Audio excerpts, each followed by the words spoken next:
Muy buenas noches, estimados alumnos. Buenas noches, doctor Delgado. Quería saber si me escuchan y pueden ver la lámina de fractura de cadera.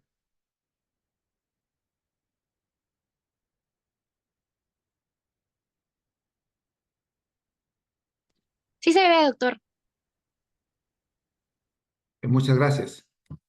Bien, soy César Tipián, encargado de la clase hoy día. Vamos a empezar con fractura de cadera y vamos a revisar la fractura de cadera en cuanto a su clasificación, tratamiento, las complicaciones que pueden existir y si estas se pueden prevenir o no. La cadera, como ustedes ya saben, es una articulación conformada por el ilíaco, específicamente el acetábulo, y el fémur proximal. El tema de nosotros, ya la pelvis, el acetábulo, ustedes lo ven en la fractura de pelvis. Nosotros vamos a ver la fractura del fémur proximal. La fractura del fémur proximal, ¿por qué las estudiamos? ¿Acaso son muy frecuentes? No lo son tan frecuentes como son la muñeca, la clavícula, la pierna, que cada una de ellas es más o menos 15% de todas las fracturas. Pero las tres hacen casi la mitad. Entonces, no es de las más frecuentes. ¿Por qué las estudiamos? Las estudiamos porque son muy graves. Las fracturas del fémur proximal, sobre todo en el senil, son muy graves y pueden comprometer la vida del paciente. Entonces, revisemos la epidemiología de estas fracturas. Hace un poquito más de 30 años ocurrieron 1,3 millones de fracturas de cadera en el mundo. En 30 años ocurrirán más de 7 fracturas de cadera. 7 millones de fracturas de cadera en el mundo. Y eso es porque existe una relación directa que a mayor edad, mayor fracturas de cadera. Y es más frecuente en las mujeres por el problema hormonal. Las mujeres posmenopáusicas tienen osteoporosis, el hueso frágil, y ante una caída a nivel, ¿no? Ante una caída se puede fracturar esta cadera. Entonces tenemos que las fracturas de cadera son muy frecuentes en los seniles, en la tercera edad, entre ellos las mujeres, y entre simples caídas a nivel, en casa. Por supuesto que puede haber fracturas en los jóvenes, pero cuando se produzcan las fracturas de cadera en los jóvenes, ¿cómo voy a borrar esto? Perdón un ratito. Aquí.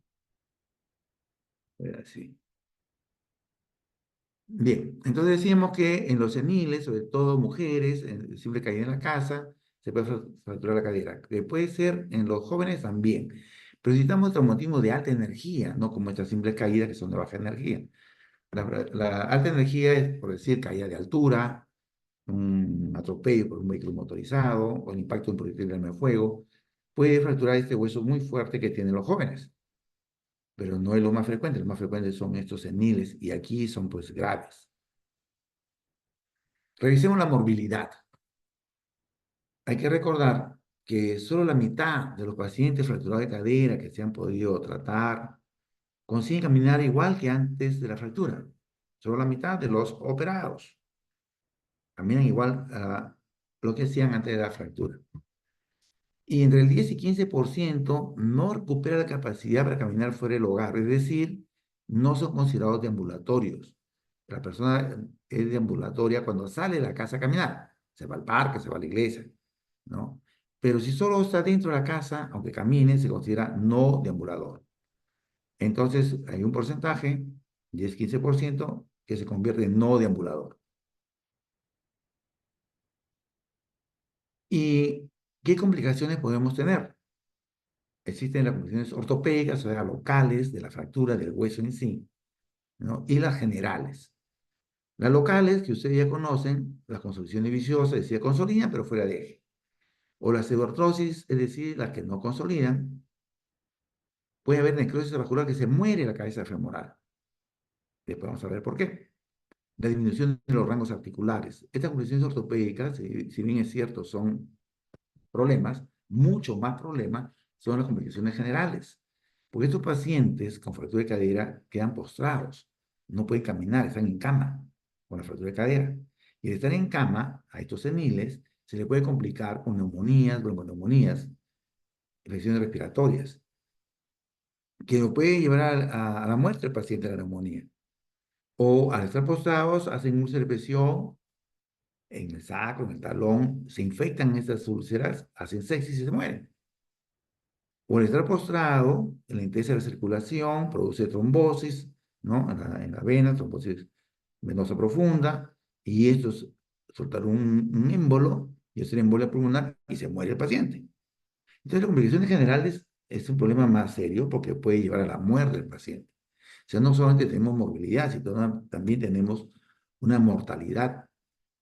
¿Y cuánto es esta mortalidad? En la fase aguda, hospitalaria, hasta un 5% fallece. ¿Y qué pasa con los pacientes que sí operamos? En los primeros 4 meses fallecen entre 5 y 15% los pacientes que se operaron. Y si vemos al primer año, la mortalidad puede llegar en algunas series 15 y hasta 25% de los operados en el primer año postoperado. Después del primer año, los que sobreviven equiparan la mortalidad a los no fracturados. O sea, recién el que sobrevivió un año puede estar tranquilo, los operados. ¿Y qué pasa con los que no operamos? Los no operados en mortalidad del 65%. Entonces, sí es verdad que pueden fallecer en una manera alta los pacientes operados, mucho más alta de los que no operamos. Por lo tanto, hay que operarlo, aunque pensar que tengan 90, 100 años. Se van a morir si no se operan. No tienen muchas chances de sobrevivir. La mayoría fallecen, los no operados. Entonces, tenemos que operarlo a pesar del riesgo que existe. Entonces, tenemos a estos pacientes seniles que se han tenido una simple caída en la casa, que están postrados, ¿no? Están encamados y tienen las complicaciones, la subpresión, que se puede infectar, hacer sepsis, ¿no? Entonces, la idea es que no estén pues postrados. Igual pueden hacer neumonías, bronconeumonías, ¿no? Eh, trombosis venosa, ¿no? Suelta un émbolo, ya sea embolia pulmonar, y si esto es masivo, puede morirse.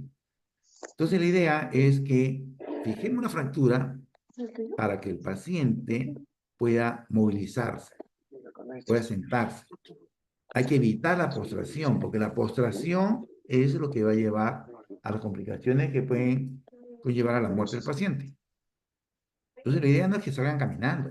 La idea es solucionarle la fractura de una u otra manera para que no tengan dolor y puedan movilizarse. Hay que evitar la postración. Entonces, ¿por qué operamos?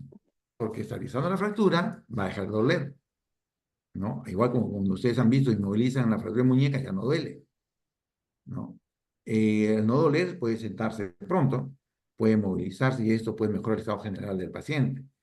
Facilita el cuidado de enfermería, disminuye el tiempo de hospitalización, o sea, hay menos infecciones intrahospitalarias y definitivamente disminuye las complicaciones y la mortalidad. Por eso tenemos que operar, a pesar de los riesgos que puedan haber. ¿Y en qué momento es el mejor para operarlo? Entonces tenemos que operarlo pronto. ¿Qué es pronto? En el segundo día, entre las 24 y 48 horas. Apenas el estado general lo permita. Los pacientes son seniles, por lo tanto, tienen alguna comorbilidad generalmente. Son hipertensos, diabéticos, toman un anticoagulante, tienen algún problema. Entonces, el primer día no va a servir para ponerle en condiciones al paciente de tolerar el acto quirúrgico. Y debe ser el segundo día. Cuanto más nos demoremos, 3, 4, 5, 6 días, mayor van a ser las complicaciones. Entonces, el día óptimo es el segundo día, tampoco el primero, porque el primero ya tuvo bastante con el primer traumatismo de la fractura. Darle otra trauma quirúrgico el mismo día no es bueno. Lo hacemos el segundo día. Y acuérdense que la cirugía tiene como objetivo salvar la vida del paciente. Bien, entonces ahora vamos a clasificarlas, porque así podemos saber qué hacemos como este tratamiento. Entonces vamos a clasificar las fracturas del fémur proximal en dos grandes grupos. En las intracapsulares, o también llamadas mediales, porque esta es la línea media, acá la línea media, y las intracapsulares que están dentro de la cápsula. La cápsula va desde el acetábulo hasta la base del cuello del fémur. Entonces, todas las fracturas que estén dentro de la cápsula se llaman intracapsulares o mediales. Y las que están fuera de la cápsula se llaman extracapsulares o laterales. ¿Y qué importancia tiene esto de saber si es medial o lateral? Es importantísimo porque las mediales, las que están dentro de la cápsula, se afecta la circulación que va hacia la cabeza. Las arterias circunflexas anterior o posterior dan unas ramas que son terminales, no hay anastomosis entre sí, ¿no? Que irrigan a la cabeza. De tal manera, cuando se fractura intracapsular o medial, cuando se fractura en el cuello, se daña esta circulación y no llega a la cabeza. La circulación que llega aquí a través del ligamento redondo es muy poquita, ni el 10%.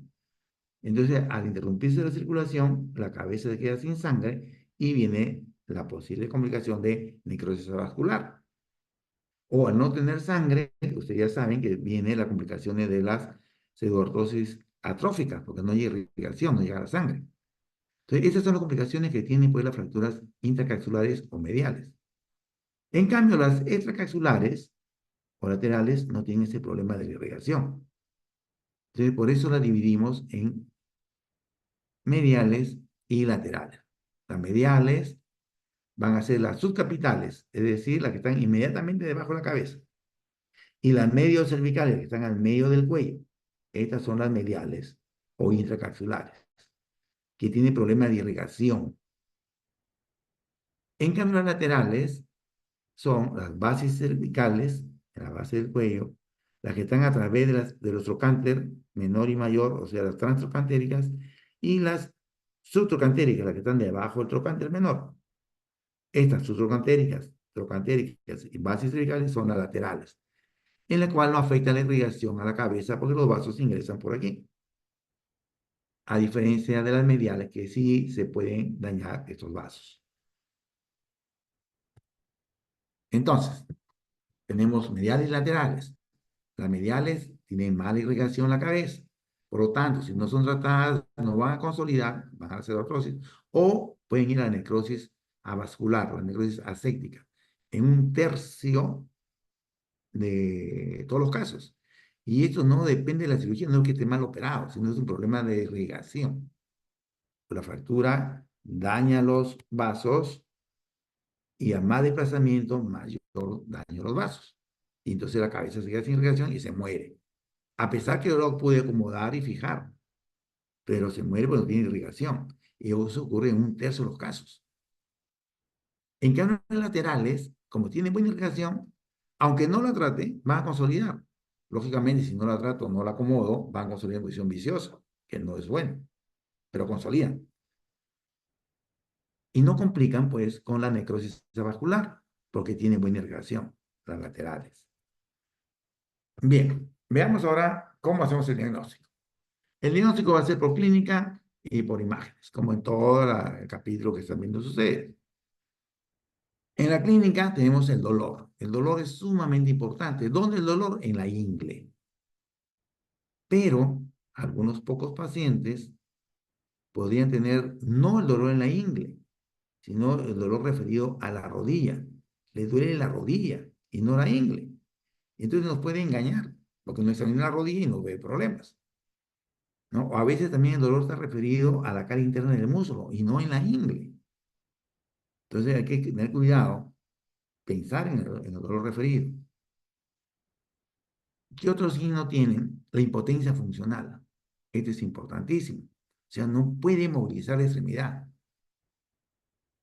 Y finalmente, si la fractura está desplazada, ¿no? Como toda la fractura desplazada, va a haber deformación. Pero si la fractura no está desplazada, no va a haber deformación, solo va a haber dolor e impotencia funcional.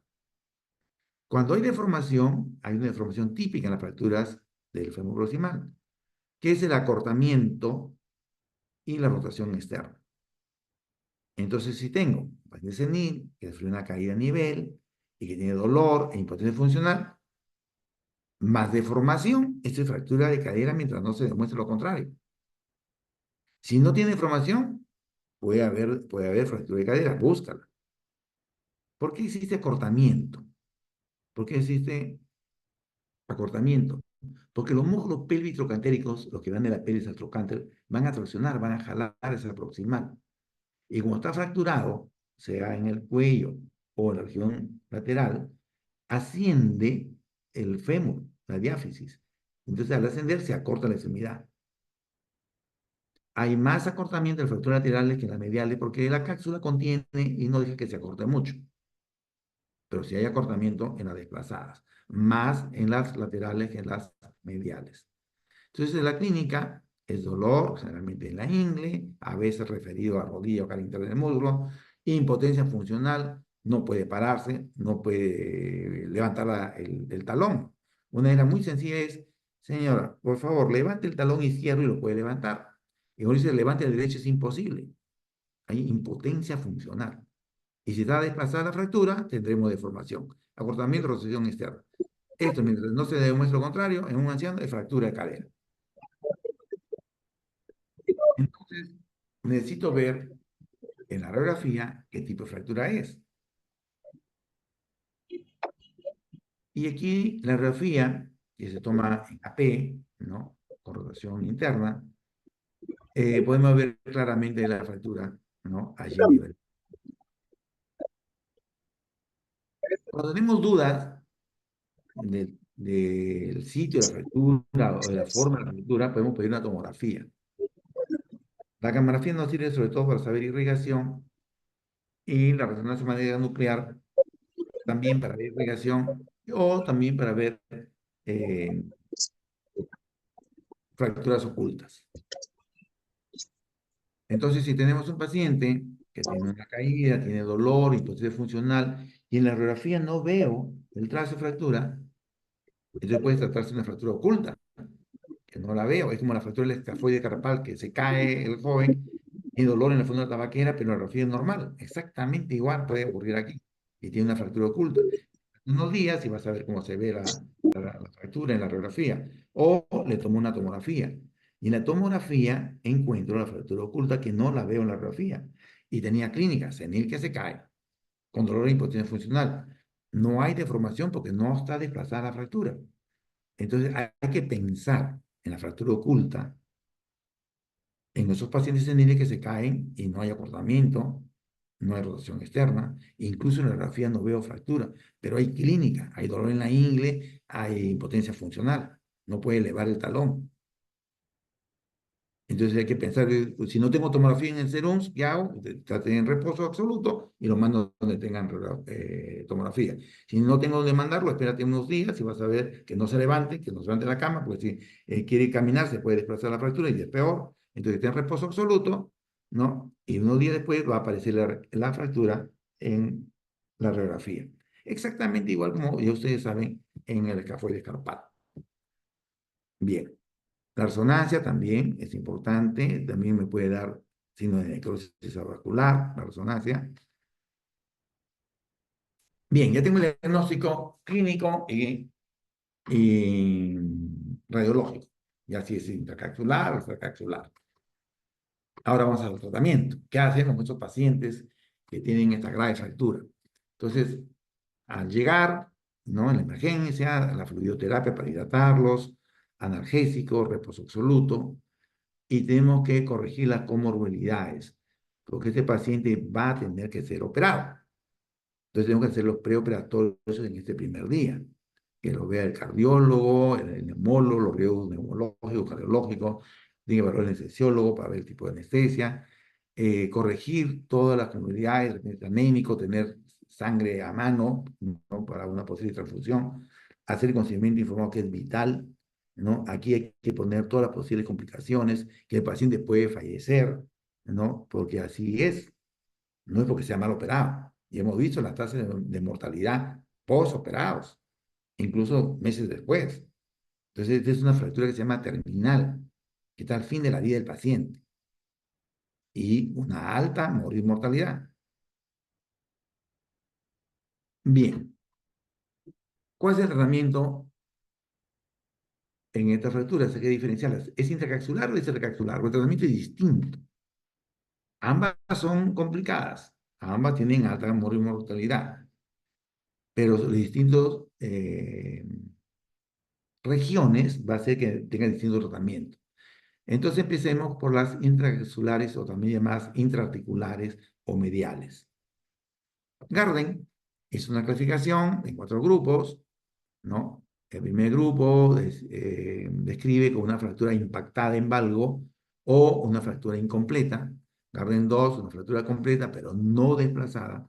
Garden 3, desplazada eh, hasta el 50% del cuello. Y Garden 4, desplazada más del 50%.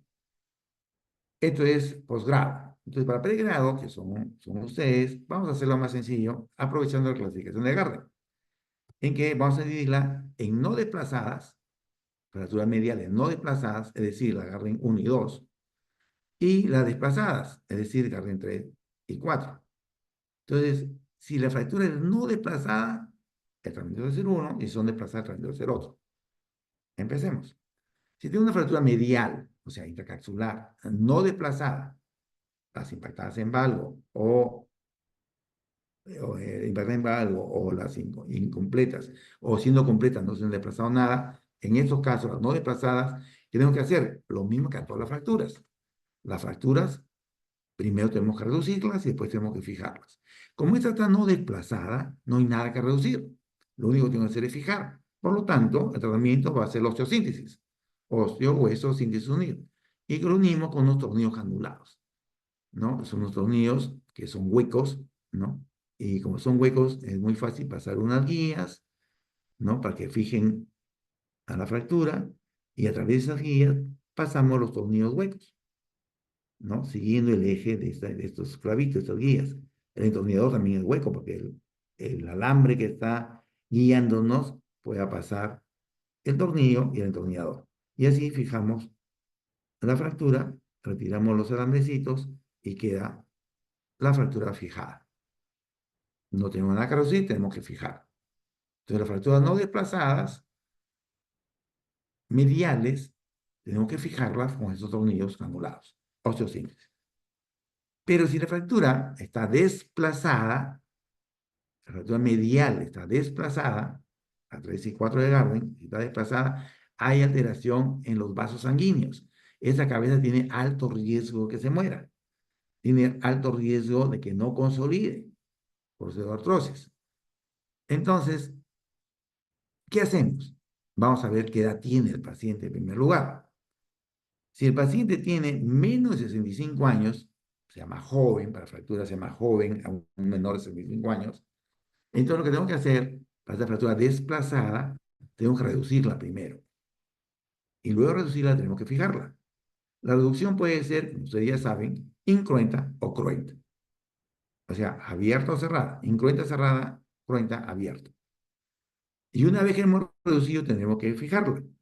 Entonces tenemos la fractura desplazada, medial y desplazada, y es joven, es menor de 65 años, tenemos que acomodarla, reducirla, de manera incruenta o cruenta. Y luego, una vez que reducida, ya la fijamos, ¿no?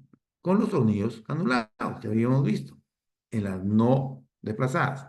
Entonces, como en todo lo que ustedes han conocido, ya están conociendo, la fractura desplazada, tengo que convertirla en no desplazada, tengo que reducirla. Y una vez que, una vez que está reducida, tengo que fijarla. ¿Ok? Entonces, tenemos el caso, fractura desplazada, medial, hay riesgo de necrosis de la cabeza, es joven, de menos de 65 años, que tengo que hacer reducirla, acomodarla. Entonces la reducimos de manera incruenta, miramos en la pantalla del identificador de imágenes del arco C, que esté reducida, y una vez reducida, aperturamos en la cara lateral, no abrimos el foco de fractura, sino en la cara lateral, y por ahí pasamos los alambrecitos que nos van a guiar, ¿no? Estamos seguros que estamos dentro de la cabeza, y vamos a poner los tornillos, y así fijamos la fractura. Y el paciente evolucionó hacia la conciliación. Adiós, gracias, todo bien. pero no todos consolidan. Hemos dicho que las fracturas desplazadas mediales, a pesar de que puedo haberla reducido bien y haberlo fijado bien, pueden ir a necrosis vascular, como en este caso. Se redujo, se fijó, pero se murió la cabeza. ¿Por qué? Porque la irrigación se cortó. O puede ir a pseudoartrosis. No unió, la cabeza no se murió, pero no consolidó. No hubo una fusión. Entonces, pseudoartrosis atrófica sin tejidos. Y solo un tercio consolidan. Miren lo grave del asunto. No es que estuvo mal operado. Lógicamente, si tengo una fractura medial desplazada y lo opero al cuarto, quinto día, es peor, pero el resultado es si lo opero al segundo día. Y si lo opero 3 semanas, ese ya lo más probable es que ya ese no tiene casi ninguna chance, demasiado tarde, ¿no? Pero a pesar de ello, pueden complicarse con pseudoartrosis o necrosis vascular. Bien, y si se complicó con necrosis vascular o pseudoartrosis, ¿qué voy a hacer? Entonces, si tengo una fractura complicada de una fractura medial, menos de 65 años, que le dice la reducción incruenta o cruenta, lógicamente si le hago incruenta, daño menos los vasos. Si lo hago cruenta, daño más los vasos. Entonces, la idea es hacer incruenta en lo posible. Y lo he puesto su osteosíntesis y se murió la cabeza, entonces debo ponerle una prótesis, cambiar la cadera. Entonces, retiramos la cabeza y retiramos el acetábulo y le hacemos una prótesis total de cadera. Como son jóvenes, tienen un hueso fuerte y hacemos una prótesis no cementada, sin cemento. Esa es la solución de las complicaciones de aquellas fracturas mediales que hicimos osteosíntesis necrosada. Ponemos prótesis. Y con la prótesis soluciona el problema, sí, en muchos casos, pero también tiene sus complicaciones colocar prótesis, que lo veremos después. Ahora, si tenemos fracturas mediales desplazadas, y ya no es joven, tienes más de 75 años. Entonces hay que hacer una prótesis, ¿no? Pero ¿qué tipo de prótesis? Otra vez dividimos. ¿Es deambulador o es no deambulador?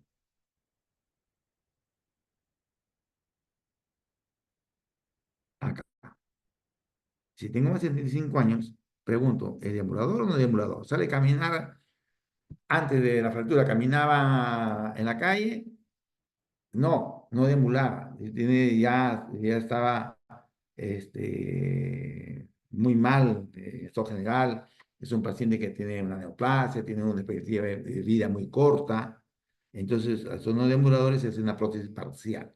Se cambia solo el fémur proximal, no el acetábulo, porque tiene una expectativa de vida corta, casi no caminan. Pero si son deambuladores, entonces tenemos que hacerle una prótesis total, cambiar el acetábulo y el fémur proximal. Como la calidad de hueso ya mayores de 5 años no es buena, la ponemos con cemento. Pero algunos mayores de 25 años su hueso es bueno porque pues, todavía hacen deporte, juegan su tenis. Entonces podemos poner una híbrida, sin cemento en un lado y con cemento en el otro lado. Entonces va a depender de la calidad del hueso. La edad es importante, mayores de 65 años y menores de 65. Los que están al medio, entre 65 y 75, más que la edad cronológica, va a servir la edad biológica. ¿Qué tan fuerte está ese hueso? Y decidiré qué tipo de artroplasia le voy a hacer.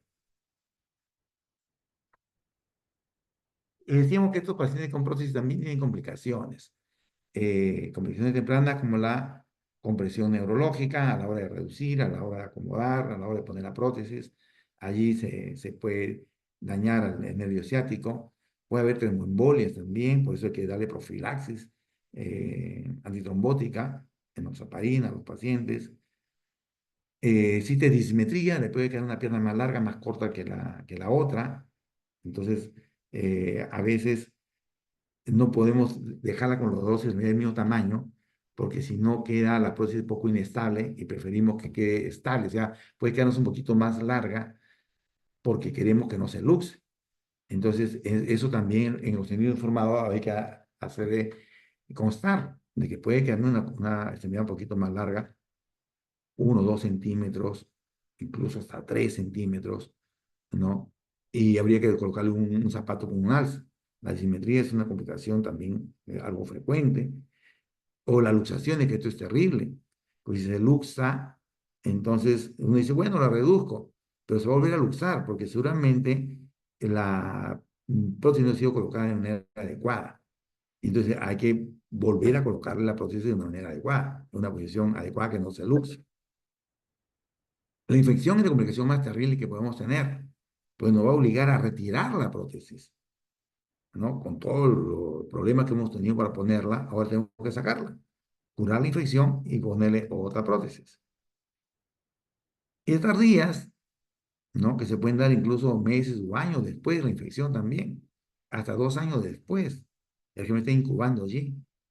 Entonces, tenemos un gran acceso en ese paciente que tenía más de un año operado. Las infecciones pueden ser incluso muchos meses después. Y las prótesis se van a aflojar, no que se pueden, se van a aflojar. Claro que cada vez hay mejores cementos, mejores prótesis, y la idea es que no se afloje, antes se aflojaban a los 5 años, después a los 10 años, hoy en día las prótesis están durando 15 años, pero se van a aflojar dependiendo la edad y qué tanto caminan, ¿no? La producción, en este caso una prótesis parcial, mal indicada, porque ha ido produciendo, ha ido horadando el acetábulo, ¿no? Ha ido horadando y se va a meter a la pelvis. Entonces, un paciente solamente era deambulador, tenía una expectativa de vida larga y no debió ponerse nunca una prótesis parcial, sino una prótesis total. Y las prótesis se gastan, pues, ¿no? Así como se gasta el taco de un zapato, igualito se gasta, ¿no? Por más que sea metal, acero quirúrgico o titanios, igual se van a gastar, ¿no? Se gasta el acrílico y sí hay que cambiarlas. Bien, esas son las mediales. Ahora para las laterales. Las laterales, Boy Griffin hicieron una clasificación en 4 grupos. Y para hacerla sencilla también ustedes, vamos a decir, ¿cuáles son las estables? El tipo 1, nada más que el tipo 1, es decir, las simples. Mientras que además, las comminutas, las que tienen trazo sustrocantérico o deficiario, son inestables, el tipo 2, 3 y 4. Entonces, las estables son las simples y las inestables son todas el resto. ¿Qué hacemos? Con las estables, las simples, como están desplazadas, habrá que reducirlas y luego las fijamos. Y la fijación se hace con este sistema, que es una placa con tornillo, ¿no? Es una placa en la cara lateral y el tornillo va por dentro hacia la cabeza femoral y fija esta fractura. Entonces, las fracturas laterales, que son desplazadas porque traccionan, hemos dicho, los politrocantéricos, hay que reducirlas de manera cruenta o incruenta y luego fijarlas con estas placas y tornillos, ¿no? Por ejemplo, la fractura desplazada, se hace la reducción incruenta, se mira en el arco en C, en el interferón de imágenes, que esté reducida, una que esté reducida, vamos a fijarla, tanto en el frontal como en el perfil lo chequeamos, y este es el resultado final, reducida y fijada la fractura lateral. Aquí otro caso, y el paciente, decíamos, el objetivo no es que salga caminando, si, por supuesto que lo va a hacer, pero el objetivo es que no se nos vaya a morir. Hay que movilizarlo pronto, evitar la neumonía, las escaras. Mire, este paciente tenía aquí un agujerito que es la tracción de partes óseas, tracción esquelética. Me acabo de acordar que me he salteado una partecita. Nosotros hemos dicho que la cirugía tiene que ser muy pronto, en las 24 segundas horas, o sea, en el segundo día, entre 24 y 28 horas. Pero desgraciadamente en el país eso no ocurre, pues, ¿no? Ni en el Seguro Social, ni peor en el MIMS. Tal vez alguna clínica podría hacerlo y esto. Entonces, lo habitual es que se opere 3, 4, 5 días, 6 días después. Entonces, mientras eso ocurre en esos días, se le puede poner tracción de partes blandas para que no esté en rotación externa y para que no esté acortado. Pero esto es pocos días nada más. Si necesito más días, tendré tracción esquelética, va a hacerle un clavo al hueso y de ahí jalarlo, ¿no? Entonces, por eso vieron en este paciente el agujerito de la tracción esquelética. Lo operamos bastante tarde, ¿no? Después de la segunda semana. A Dios gracias, pudo recuperarse. Las fracturas estables, entonces las reducíamos y fijábamos este sistema de plaquetonillos. Y las fracturas inestables, las conminutas, las supraentéricas, las deficiarias, entonces hay que hacer igual. Primero reducirlas, incruenta o cruenta, y luego vamos a fijarlo, pero no con una plaquetonillos, sino con unos clavos cefalomedulares. Un poquito que ustedes ya supongo que lo conocen, pero un poquito vamos a recordar la reducción incruenta, la que no se aperture el foco. La reducción incruenta quiere decir con maniobras externas. Incruenta quiere decir sin sangre. Cruenta es con sangre. Entonces necesitamos para la reducción incruenta una mesa ortopédica, ¿no? Y un equipo en arco en C, tiene esta forma de C, un equipo de rayos X. Le decimos arco en C porque tiene esta forma de arco en C. Y vamos a ver en el monitor cómo hemos acomodado o no la fractura, ¿no? Entonces tengo la fractura minuta, inestable, lateral del fémur proximal, y vamos a reducir de manera incruenta. Lo ponemos en una mesa ortopédica, y ustedes saben que para reducir la fractura tengo que hacer primero tracción y contratracción. La tracción vamos a hacer aquí, tiene un tornillito sin fin, aquí está Venezuela, y vamos a girarla y vamos a jalar la extremidad, tracción. Y la contratracción la da este pin que está apoyando aquí el pubis. Entonces, así traccionamos y contratraccionamos la cadera. Entonces, el primer principio es tracción y contratracción. El segundo principio es el movimiento inverso al que se desplazó. Entonces, las fracturas de la cadera van en rotación externa y acortamiento. La rotación externa lo corrijo aquí y le hago rotación interna. Entonces, giro el pie hacia adentro, tracciono y debo corregir la fractura. ¿Y cómo me doy cuenta? Lo miro en el arco en C. Y aquí en la pantalla miramos si la fractura está alineada. Como es una fractura extraarticular, va a estar alineada. Y ustedes ya saben qué cosa es alineamiento. Tanto en el frontal como en el perfil. Una vez que está alineada, una vez que está reducida la fractura, entonces ya preparamos el campo para hacer la intervención quirúrgica, ¿no? Hacemos toda medida de asestencia, aperturamos en la cara lateral y por ahí pasamos unas guías, ¿no? Miramos diferentes imágenes que estemos en el sitio adecuado para pasar mi guía. Ya tengo la guía dentro del canal medular, puedo pasar mi clavo. Otra guía que va hacia la cabeza para poner el tornillo que va a la cabeza, ¿no? Tenemos estas guías, unos aparatos que nos va a servir para colocar no solo el clavo medular, sino los tornillos hacia la cabeza, porque se llama clavo céfalo medular, ¿no? Y un tornillo bloqueo en la parte distal en la diáfisis.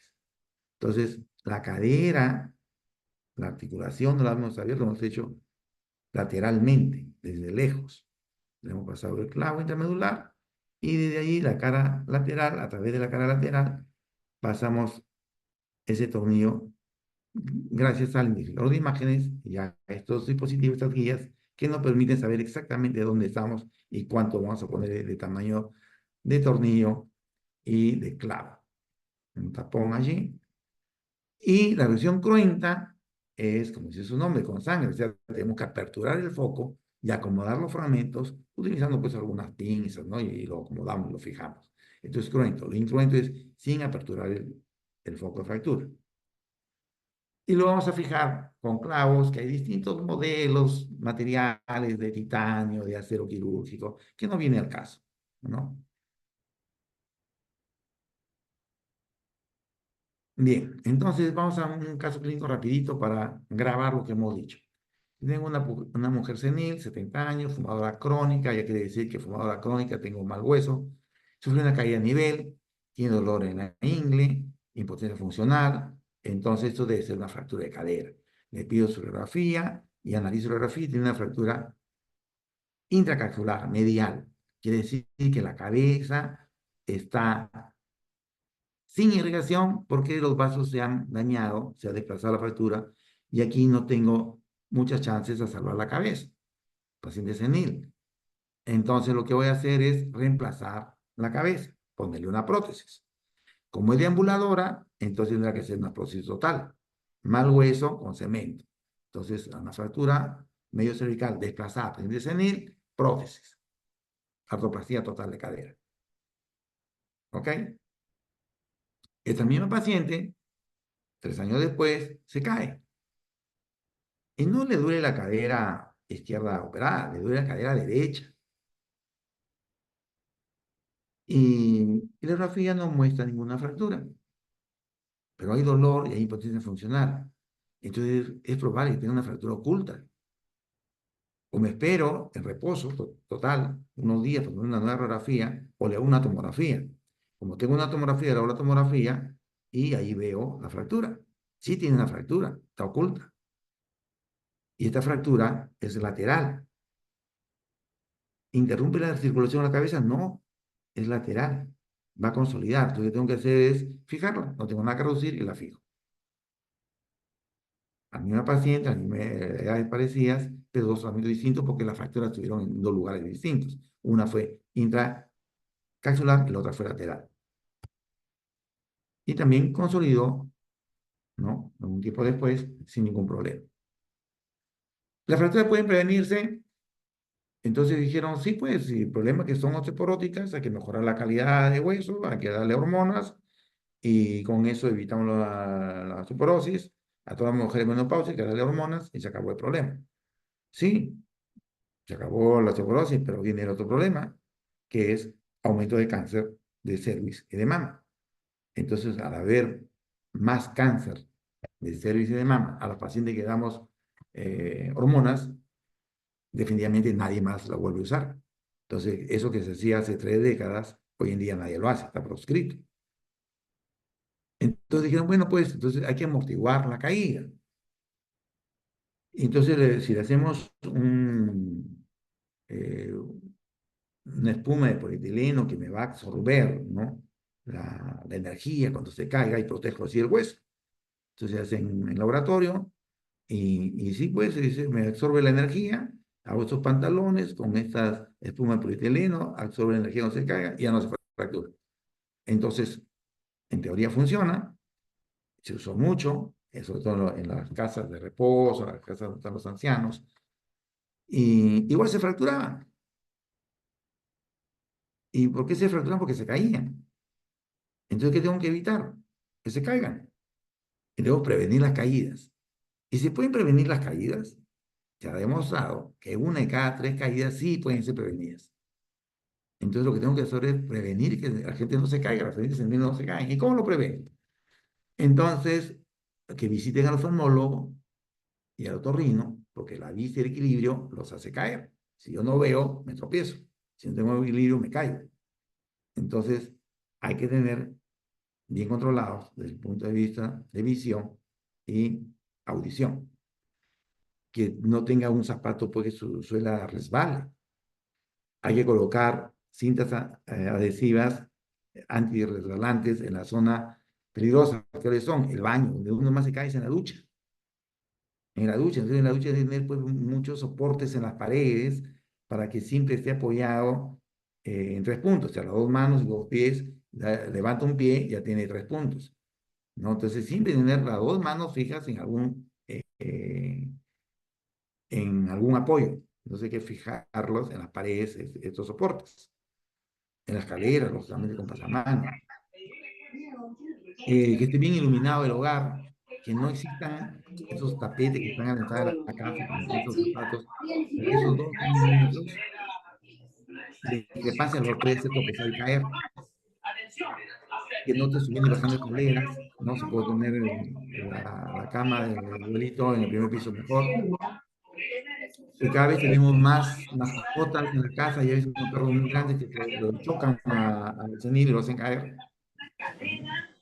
Y hay que mantener el ejercicio, por muy senil que sea, porque se ha demostrado que hacer ejercicio regular va a tener menos caídas porque mejora pues la coordinación, la fuerza muscular y la elasticidad de los pacientes. Entonces, para recordar, tenemos que la fractura del fémur proximal son frecuentes en el adulto mayor y que estas tienen una alta mortalidad. Y que el niño que se cae, presenta dolor, impotencia funcional de cadera, es fractura de cadera mientras no se demuestra lo contrario. Finalmente, el tratamiento requiere inmunizarlo pronto y eso es cirugía, a pesar que tenga alta mortalidad. Entonces, no hay nada mejor que hacerle la cirugía o una osteoartritis o una artroplastia dependiendo del tipo de lesión que tenga. Y debemos prevenir las caídas. Natalie Maris, Natalie, ¿me escuchas, Natalie? Sí, doctor. Ya. ¿Alguna pregunta, Natalie? No, ninguna, doctor. Ok, entonces puedo avanzar. Vamos a revisar el fémur. El fémur es el hueso más fuerte de nuestro organismo, está muy irrigado, tiene grandes compartimentos que pueden albergar mucha sangre y tienen potentes músculos que se insertan en él. Entonces, para que se fracturen, requerimos alta energía, ¿no? Atropello, caída de altura. Y como sangran mucho, pueden producir hipovolemia y se pueden morir por choque hipovolémico. Estos compartimentos pueden albergar hasta 1,5 litros de sangre. El 1,5 litros te choca y te mata. Estas fracturas de fémur son necesidad quirúrgica, tienen que reducirse, fijarse quirúrgicamente, porque los músculos son muy fuertes y desplazan las fracturas. Entonces, tengo que ponerle un implante para evitar que se desplace la fractura. Salvo los niños pequeños, no se operan, pero los adultos todos. Hay que hacer tracción axial en la fractura del tercio proximal y tercio medio, ¿no? Como hemos visto la tracción ese con el skin traction en la piel, ¿no? Que mostré la foto, que regresé, mostré la foto que decíamos tracción. En la fractura del tercio proximal y medio, pero en las fracturas distales jamás hay que hacer la tracción axial. Vamos a verlo por qué, más adelante. Entonces, la fractura del fémur, como en todas las fracturas del húmero, de la tibia, de todas las fracturas, vamos a ver que todos tienen fracturas no articulares, diáfisis, metáfisis, y fracturas articulares. Entonces seguimos el patrón de todos. De las fracturas no articulares, de la diáfisis del fémur, requieren reducción por alineamiento, o sea, no reducirlo exactas, estén alineadas. Se reduce ya sea cerrada o abierta. Y luego hay que fijarlo con un clavo endodular bloqueado, ese es el gol estándar, para la fractura no articular del fémur. Para las fracturas articulares, al igual que todos los huesos, la reducción tiene que ser anatómica exacta. Por lo tanto, necesitamos hacerla abierta. Y el gol estándar para fracturas articulares, su fijación es con placas y tornillos, para todos. No es excepción el fémur. En su epidemiología, tiene una distribución bimodal, gente joven, por accidentes de tránsito o accidentes muy seniles.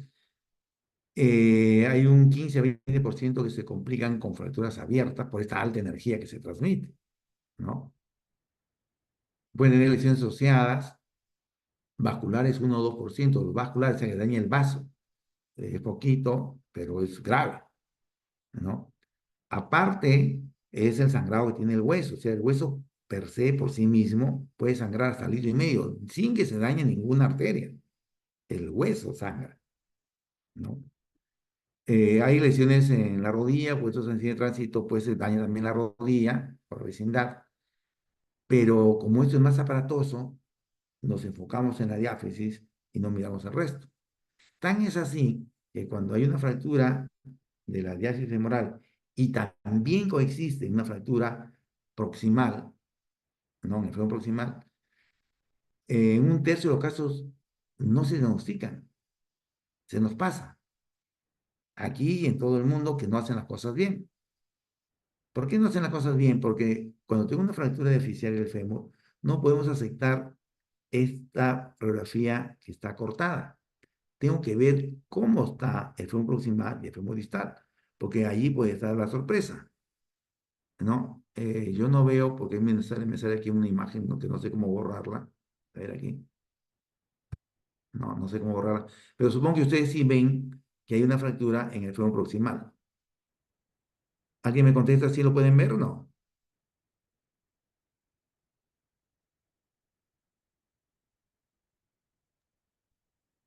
Ahí ahora sí ya la veo yo.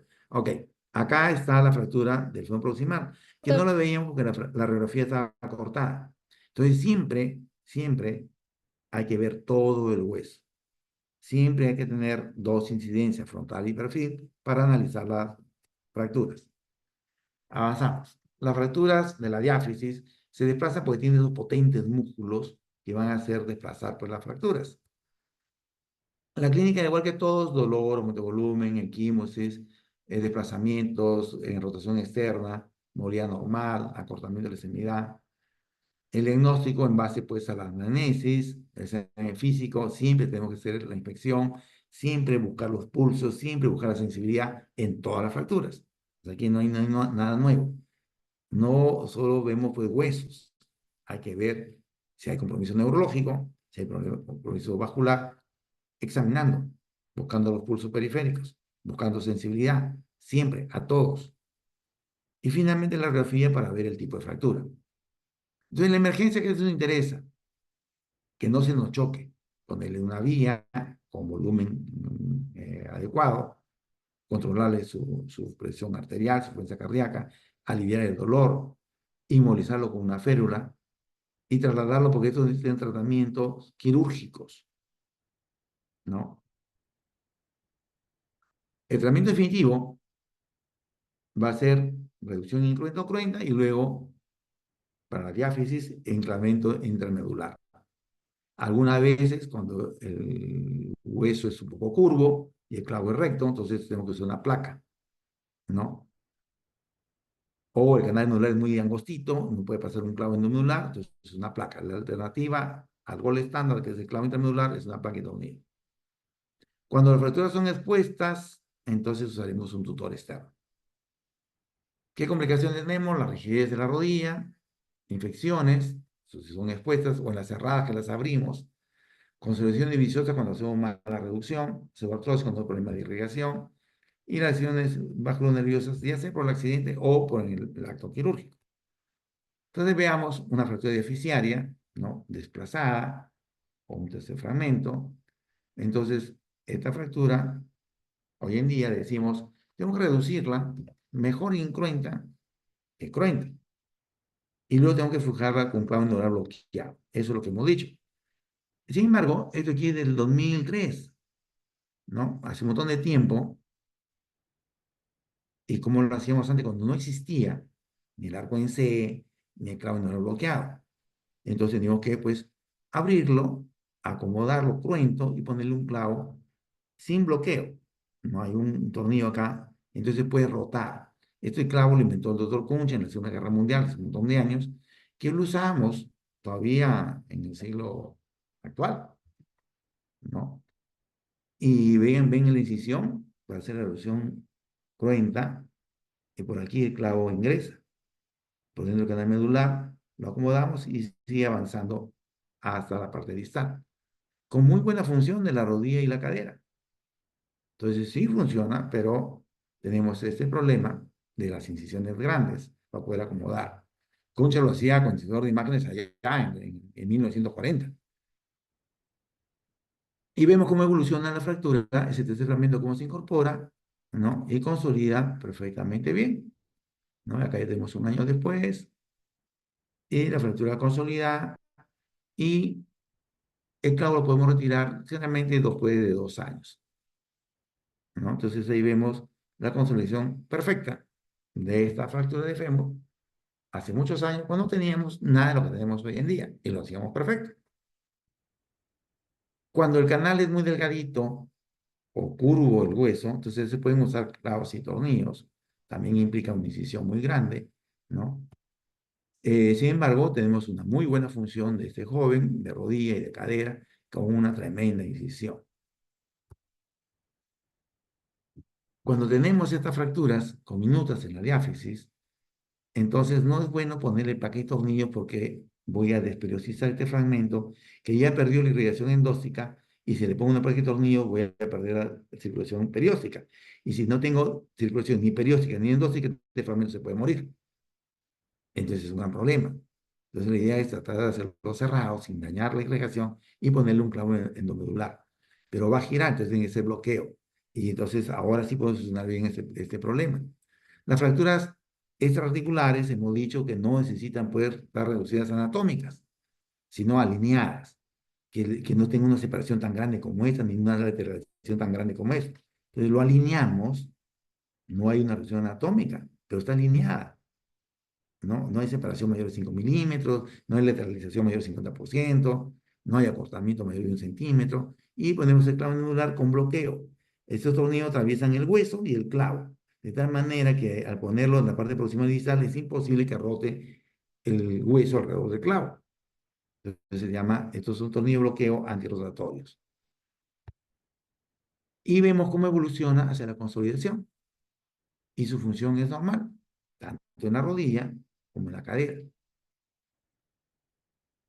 Y como pueden ver, la fractura está alineada, no hay una reducción anatómica, no lo requiere. El paciente con muy buena función. Otra fractura segmentaria, igual, se hace una reducción incruenta, ¿no? Con disfrutador de imagen nos guiamos y enclavamos con bloqueo proximal, bloqueo distal, ¿no? Se trata de no abrir el foco y con ayuda puede identificar imágenes, ¿no? Aquí lo podemos ver en la radiografía, en la pantalla. ¿Y cuando usamos fijación externa? En el fémur, igual en la tibia y en el húmero y en todos lados. Cuando tenemos fracturas expuestas, sobre todo de segundo y tercer grado, o cuando tengo una fractura infectada, entonces ahí ponemos un fijador externo para estar desde lejos fijando la fractura expuesta o infectada. Y estos pacientes van a ir hacia la consolidación a pesar de tener una grave lesión, ¿no? Entonces, somos tutores externos cuando tenemos pues, esos grandes defectos de partes blandas, ¿no? Entonces, todo ese injerto de piel, pues había perdido toda la piel desde la ingle hasta la pierna, ¿no? Entonces, fracturas expuestas o infectadas, la alternativa es usar un tutor externo. En la fractura del tercio distal, ya hicimos la proximal, el mencio medio, nos falta la distal. En la distal hay algo importante, que detrás, en la cara posterior del fémur distal, están pues los nervios y los vasos. Hay que tener mucho cuidado allí, porque cuando se desplaza la fractura del tercio distal del fémur, el gemelo tracciona hacia atrás, y como atrás tenemos los vasos o los nervios, puede dañarse, ¿no? La arteria o el nervio. Entonces tenemos lesiones vasculares o neurológicas. Cuando tengo una fractura del extremo distal, búscale la sensibilidad, busca el pulso, puede tener lesiones vasculares o nerviosas.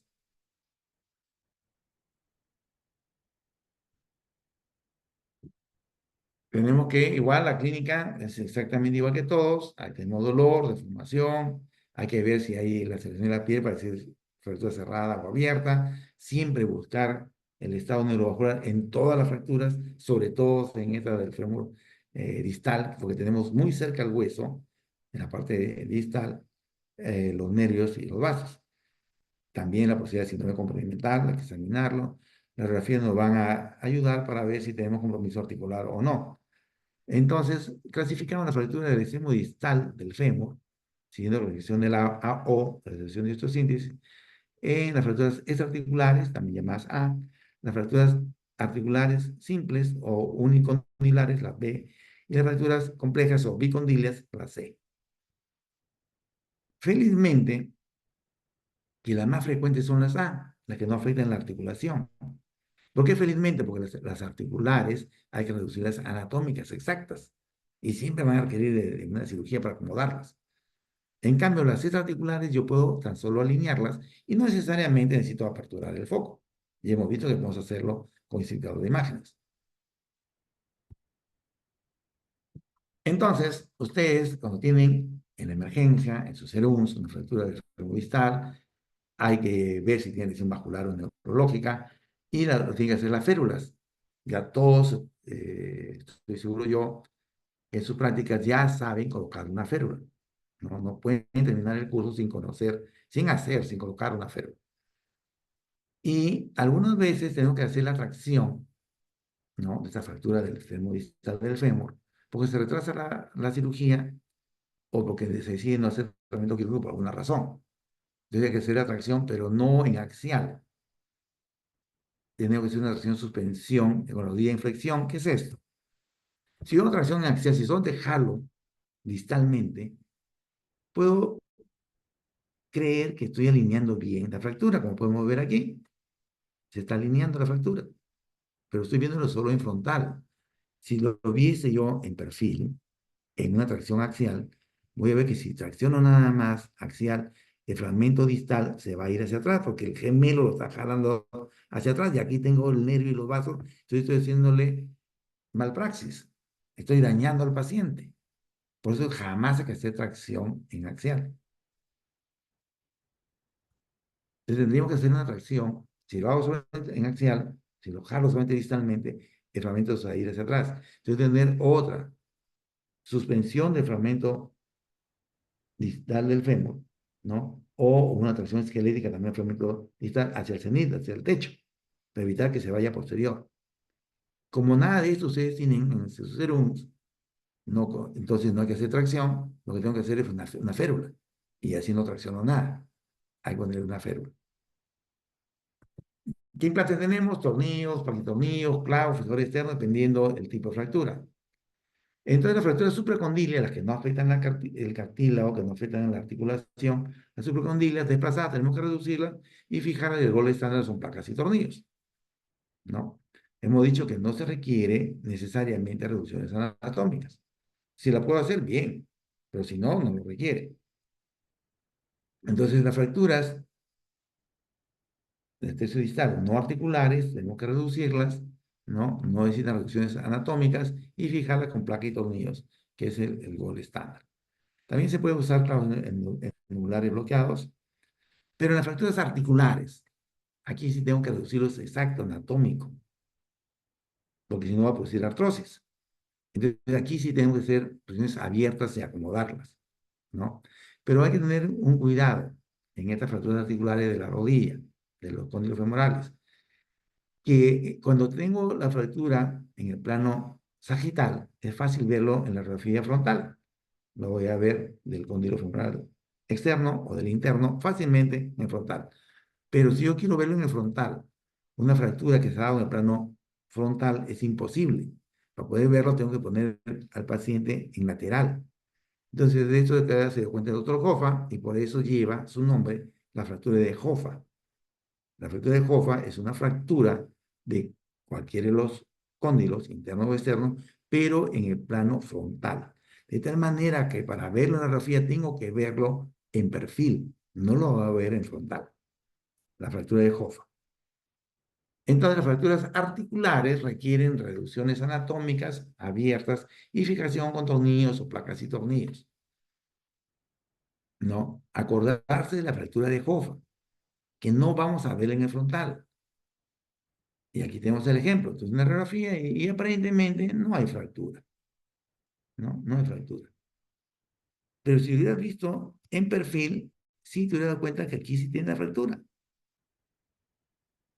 Por eso nunca nos quedemos solamente con una imagen en frontal. Tenemos que pedir siempre el perfil.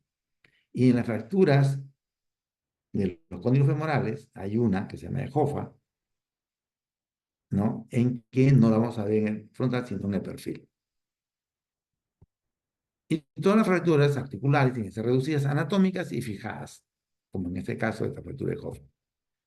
En las fracturas ya complejas de los dos cóndilos que se separan de la diáfisis, que puede ser solamente articulares o también combinadas con metafisiarias, habrá que pues reducir la anatómica, las fracturas articulares y por alineamiento las fracturas no articulares, ¿no? Entonces mire aquí incluso está dado vuelta, se rellena con injerto óseo, no está anatómico, pero sin embargo lo importante anatómico es la articulación, ¿no? Sin embargo vemos después que esto consolida tanto la parte articular, vemos en el perfil, está perfecto, y también en la metáfisis, al año. Entonces, las fracturas no articulares pueden ser alineadas, articulares tienen que ser reducidas anatómicas. Y esto es válido para todos los huesos, ¿no? Articular, anatómica, no articular puede estar alineada. ¿Y cuándo usamos un fijador externo como punteo temporal? En los pacientes politraumatizados puede tener esta fractura de fémur y además tiene una ruptura hepática y además tiene un traumatismo cerebrocraniano. Entonces no puedo ponerme a acomodar pues, los huesitos cuando el paciente está muriéndose. Entonces le puedo poner un fijador externo que puntee, que lo sostenga, sin tocar la zona de la lesión, para que después yo pueda hacer mi osteosíntesis, abrirlo. Entonces pongo dos clavos en el fémur, dos clavos en la tibia distal, sin tocar la parte del medio, y cuando ya estén en condiciones, 3, 4 días, que ya pasó el problema grave, que ya no se muere, entonces podemos aperturar y reducir y fijar las fracturas en los huesos. Entonces ahí puedo usar un fijador externo en pacientes politraumatizados críticos. En fracturas abiertas, como hemos dicho, o en las fracturas cerradas, pero que tienen grave daño en las partes blandas, puedo usar un fijador externo temporal. Cuando mejora la parte blanda, y haremos la osteosíntesis que hemos visto con placa y tornillos. Muchas gracias por la atención y ahora sí pasamos a la sección de preguntas. Son 9:10, estamos con 15 minutos para preguntas.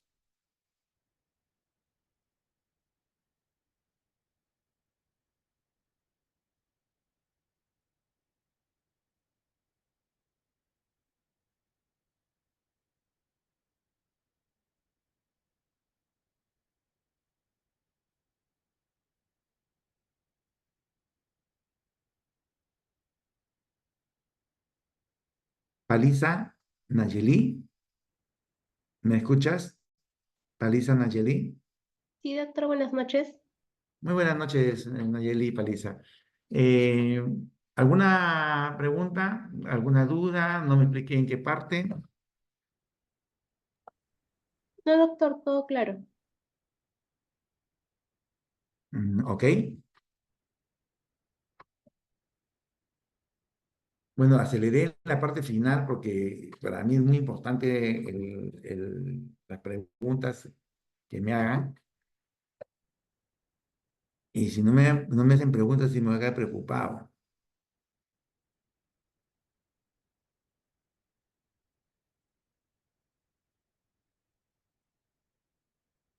Angie Valdivia, buenas noches, ¿me escuchas? Angie Valdivia, Sí, doctor. Buenas noches. ¿qué tal? Buenas noches. ¿Qué parte no me expliqué o qué duda te quedó? Doctor, por el momento no tenía preguntas. Ok. A ver, hago yo una pregunta, que es en general, no es en esta clase, sino que sirve para todas las clases. Yo he dicho mucho que las fracturas diafisiarias o metafisiarias no requieren de reducciones anatómicas, que sí deben estar alineadas. Entonces existen parámetros para saber cuándo una fractura está alineada. ¿Alguien puede decir un parámetro de fractura alineada? Un parámetro, uno nomás.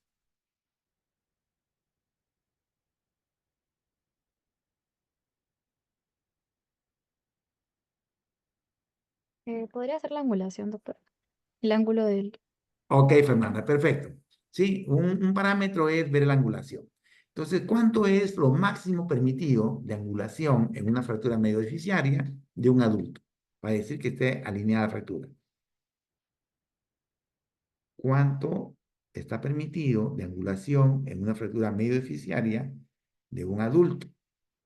Para decir que está alineada. ¿Cuánto, Fernanda?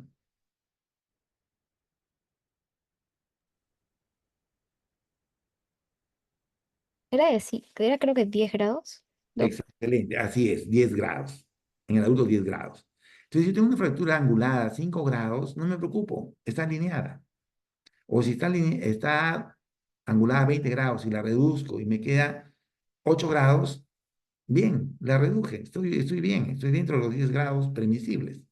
Con 10 grados de angulación, con hasta 10 grados de angulación, una fractura medial del adulto tiene perfecta función. Excelente, Fernanda. Otro alumno, por favor, que me dé otro parámetro. Son 4 parámetros. Uno es la angulación. En el frontal o en el perfil, máximo hasta 10 grados. Disculpe, de acuerdo justo a la angulación, eh, que el valor varía tanto para niños, ¿es por el porcentaje de posible crecimiento, como que el porcentaje? Claro, ¿O es así por eso? es. Así Porque es. casi... En los niños, se puede permitir más angulación como alineamiento. ¿Por qué? Porque el niño crece.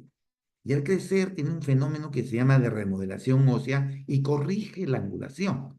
El adulto no tiene el fenómeno de remodelación ósea, no corrige angulación. El niño sí, está angulado 20 grados cuando tiene 3 años, pero cuando tenga 5 años va a tener 10 grados y cuando tenga 8 años tiene 5 grados y cuando tenga 12 años de repente le queda tan solo 3 grados. Corrigió porque creció. En la clase de niños vamos a ver ese tema. Pero sí, por eso digo, el adulto es eso. Los niños tienen más grados de desplazamiento y estar alineados. ¿Ok?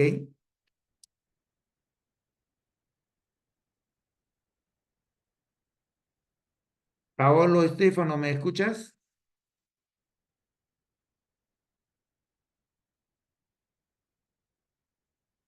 Paolo Estefano.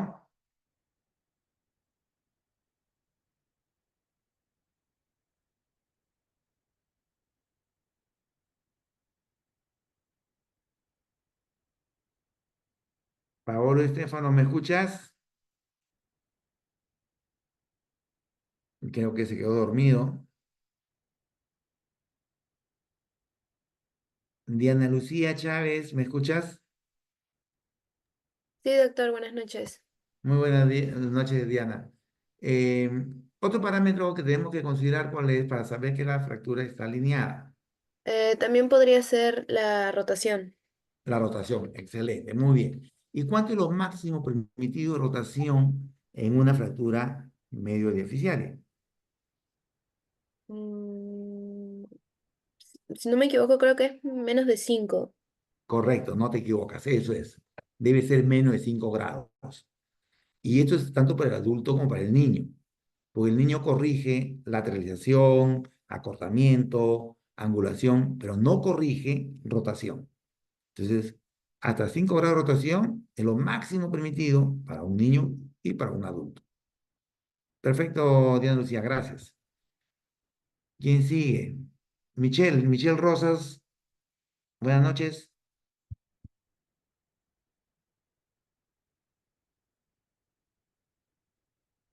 Michelle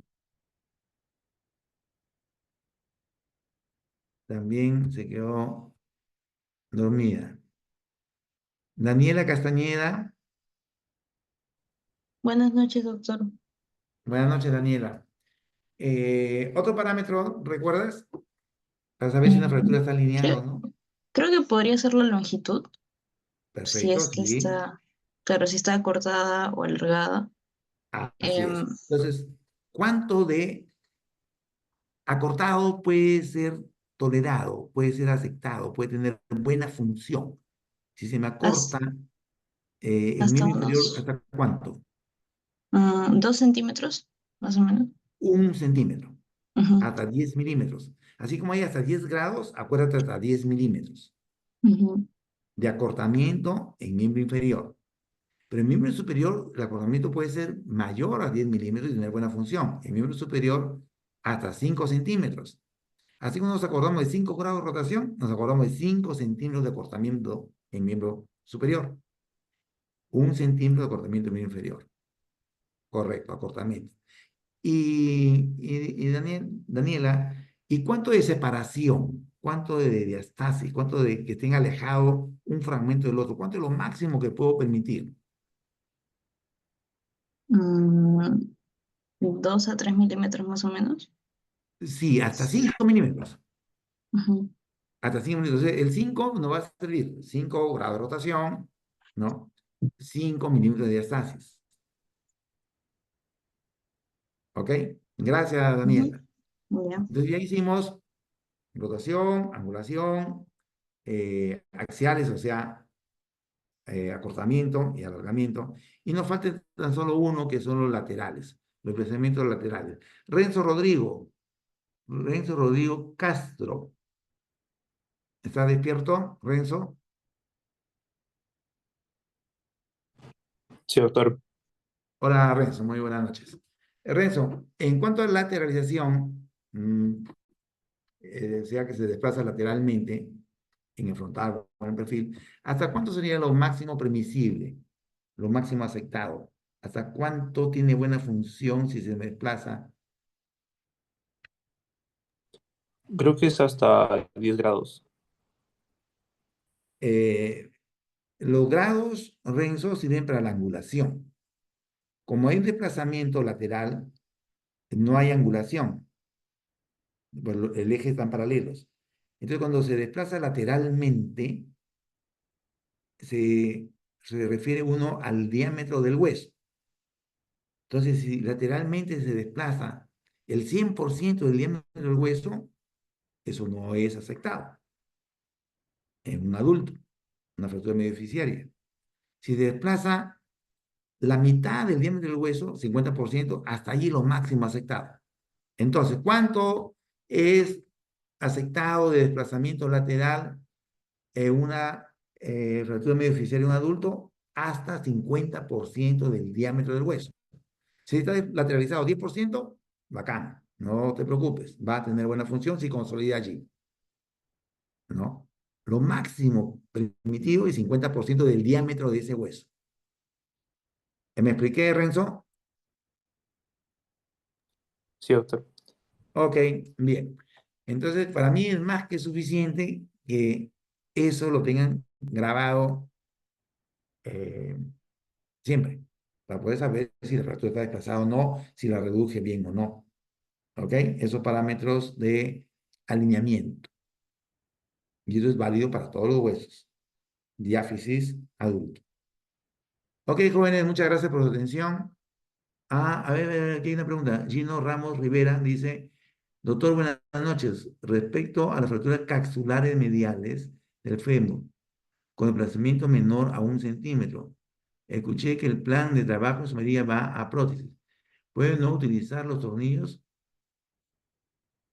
Las fracturas mediales, intracapsulares, ¿no? Las mediales, que están desplazadas, hemos dicho que hay que reducirlas si son menores de 65 años.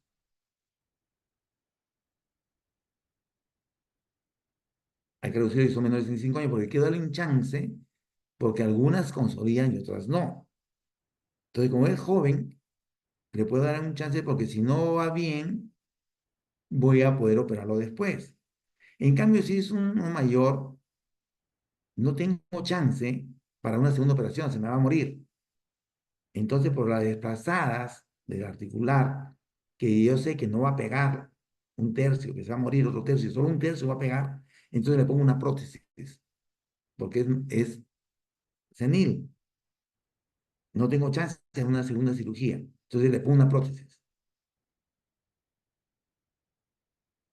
Gino Ramos,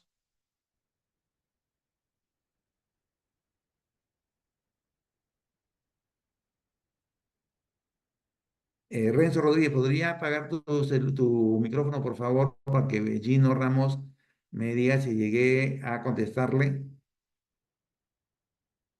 Sí, doctor, buenas noches. Sí, Hola, claro, mi Gino. duda era todo eso, ¿no? Sí, Como dime por cuál es tu duda. ejemplo, claro, la mayoría, sí, en su clase usted habla que el tratamiento depende al desplazamiento y a la edad, ¿no? Pero ¿Correcto? sí respondió mi duda, pues usted me dijo que en los pacientes jóvenes tienes la chance de darle doble intervención quirúrgica, ¿no? En cambio, los mayores, ¿Correcto? la chance es casi mínima, ¿no? Por las complicaciones que pueden ser. Sí, Correcto. Entonces sí contesté. eso era mi duda, doctor, sí, muchas gracias. Ok, gracias a ti por la pregunta. Bien, jóvenes, muchas gracias por su atención. Hasta la próxima semana. Gracias, doctor. Hasta luego. Ok. Vamos a ver acá.